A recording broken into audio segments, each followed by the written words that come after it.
Suresh Rathi securities की तरफ से आज सोमवार 21 अप्रैल के दिन आप सभी का स्वागत है। अमेरिका चीन टैरिफ तनाव में कमी की उम्मीदें बेंचमार्क निफ्टी के लिए तेजी की रैली को बढ़ावा देती रहेंगी। मीडिया रिपोर्ट्स से पता चलता है कि अमेरिकी राष्ट्रपति डोनाल्ड ट्रंप ने फेड चेयर जेरोम पॉवेल को दरों में कटौती करने के लिए प्रेरित किया है। इस बीच पॉवेल ने कहा है कि अमेरिकी केंद्रीय बैंक ब्याज दरों को समायोजित करने से पहले अधिक स्पष्टता का इंतजार करेगा, क्योंकि उन्हें उम्मीद है कि ट्रंप के टैरिफ हायर इन्फ्लेशन और धीमी वृद्धि उत्पन्न करेंगे। सोने की कीमतें $3,330 प्रति औंस पर हैं, क्योंकि पीली धातु अमेरिकी व्यापार नीति में निरंतर अनिश्चितता के बीच सुरक्षित संपत्तियों की मांग के कारण रिकॉर्ड उच्च स्तर पर पहुंच गई है। अमेरिकी डॉलर का राजा 100 के स्तर से नीचे चला गया, जो लगभग 3 वर्षों में इसका सबसे निचला स्तर है, क्योंकि निवेशकों ने अमेरिकी परिसंपत्तियों से निकासी जारी रखी। चीन और अमेरिका के बीच व्यापार युद्ध के कारण चीन से विनिर्माण मांग की उम्मीदों में काफी कमी आने के कारण स्टील की कीमतें 7 महीने के निचले स्तर पर आ गई हैं। स्टॉक विशेष कार्रवाई में 1 वित्त वर्ष 26 के लिए सतर्क दृष्टिकोण के बाद गुरुवार के कारोबार में विप्रो के शेयरों में 4% की गिरावट आई। टैरिफ ने भारी अनिश्चितता पैदा की, बड़ी परियोजनाओं को भी रोक दिया गया है। विप्रो ने 2,834.60 करोड़ रुपए की तुलना में 25.93% की वृद्धि के साथ चौथी तिमाही में 3,569.60 करोड़ रुपए का लाभ दर्ज किया था।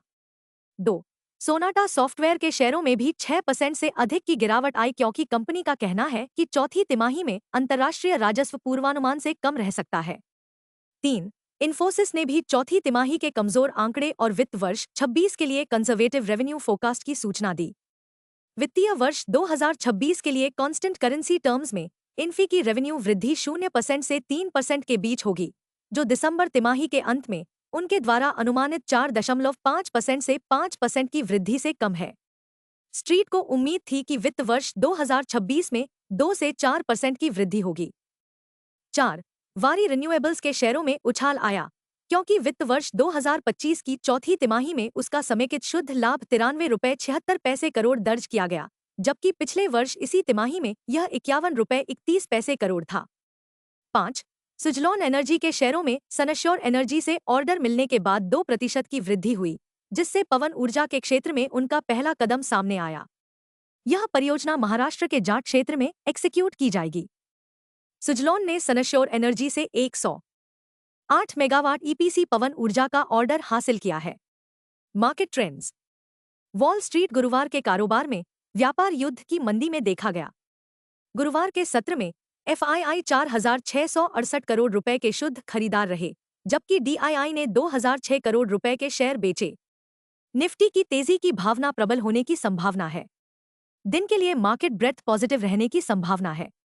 निफ्टी की टेक्निकल इन्फॉर्मेशन एक डिजायर्ड बुलिश कंसोलिडेशन खेल का सुझाव दे रही है।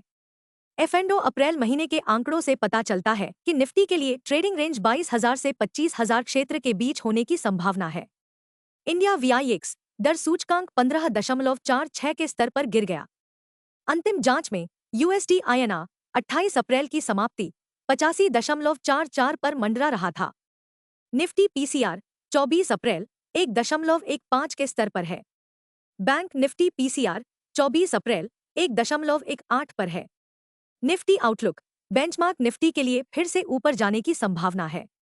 आज के लिए बुलिश कंसोलिडेशन पसंदीदा थीम हो सकती है। निफ्टी और बैंक निफ्टी के बारे में तकनीकी जानकार क्या कहते हैं। Nifty CMP 23,852।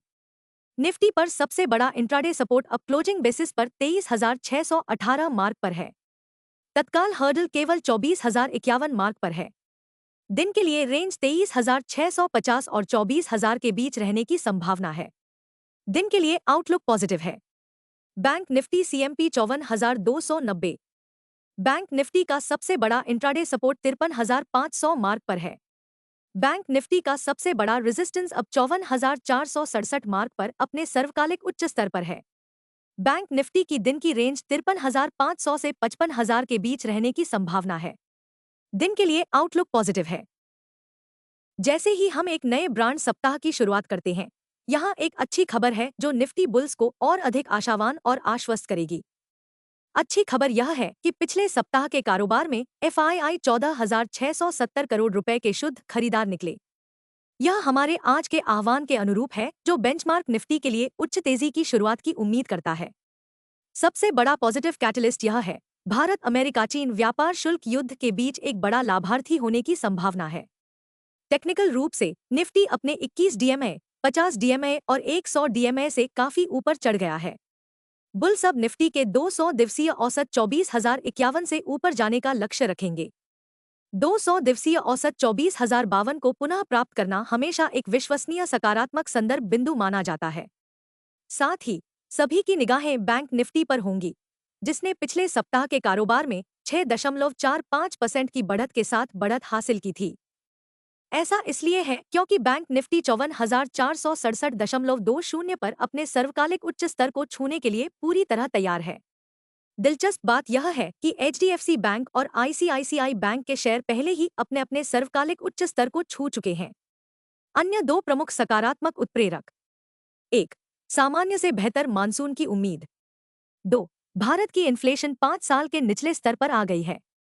निष्कर्ष: सभी की निगाहें निफ्टी के 200 डीएमए 24,051 अंक और बैंक निफ्टी के 54,467.20 पर सर्वकालिक उच्च स्तर पर हैं।